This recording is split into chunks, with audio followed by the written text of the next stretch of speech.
থাম্বনেইলে আপনারা ঠিকই দেখেছেন যে আইবিএফ এর এক্সামের কারণে আপনাদের জেলে যেতে হতে পারে। হ্যালো এভরিওয়ান, আপনারা দেখছেন টেকরো স্মাইল ইউটিউব চ্যানেল। আমি আপনাদের সাথে রয়েছি ইসমাইল। তো বিষয় যেটা হচ্ছে, ইতিমধ্যে আপনারা সকলেই জানেন যে কোনো ব্যাংকের বিসি নেওয়ার ক্ষেত্রে বা এইপিএস আইডি ইউজ করার ক্ষেত্রে আইবিএফ ম্যান্ডেটরি করিয়ে দেওয়া হয়েছে।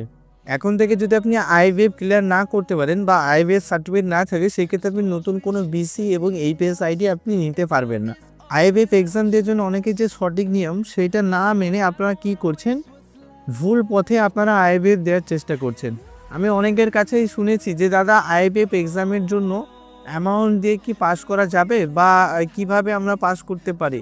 তো বিষয়টা হচ্ছে, আপনারা অনেকেই কি করছেন, টাকা দিয়ে পাস করার চেষ্টা করছেন। তো একজনের এক্সাম আরেকজন দেওয়ার কারণে বা এই যে আপনারা কাজটা করছেন, এই কাজটা একদমই ঠিক নয়। তো নিজের এক্সাম নিজে দেওয়াটাই ঠিক এবং এইটাই সঠিক নিয়ম। যদি আপনি একজনের এক্সাম আরেকজনকে দিয়ে করান, টাকা দিয়ে করিয়ে নেন বা পাস করার চেষ্টা করেন, সেই ক্ষেত্রে যদি কোনোভাবে আইবিএফ টিম থেকে আপনার যে এই যে করছেন এটা যদি ধরা পড়ে, সেই ক্ষেত্রে আপনার আইনত ব্যবস্থা নেওয়া হবে।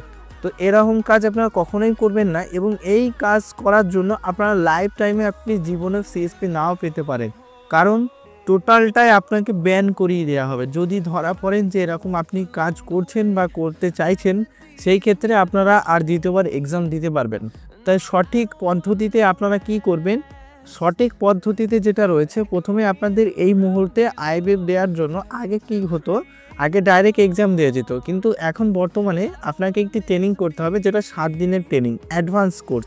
যদি আপনি ব্যাংকিং রিলেটেডে আপনি করেন সিএসপি ক্ষেত্রে, সেই ক্ষেত্রে আপনাকে অ্যাডভান্স কোর্সটা করতে হবে, যেটা 3000 প্লাস কিছু খরচ আছে, সেটা আমি সঠিক বলতে পারছি না।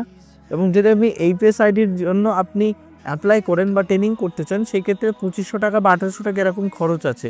তো সেটা আপনি একবার দেখে নেবেন। তো বিষয়টা হচ্ছে, আপনাদের প্রথমে ট্রেনিং কমপ্লিট করার পরই আপনারা এক্সামের জন্য স্লট বুকিং করবেন এবং সঠিক নিয়মে প্রস্তুতি নিয়ে আপনি এক্সামটা দেবেন। যদি আজকের এই ভিডিওটা আপনার একটু ভালো লাগে, অবশ্যই আমাদের চ্যানেলটি লাইক, শেয়ার, কমেন্ট এবং সাবস্ক্রাইব করতে ভুলবেন না। এবং আইবিএফ রিলেটেড যদি আপনাদের কোনো রকম কোনো ডাউট, কোনো প্রশ্ন থাকে, অবশ্যই এই ভিডিওর কমেন্টে আপনি জানিয়ে দেবেন। সেই টপিকে আমি ভিডিও করে আপনাদের জানিয়ে দেবো। ধন্যবাদ।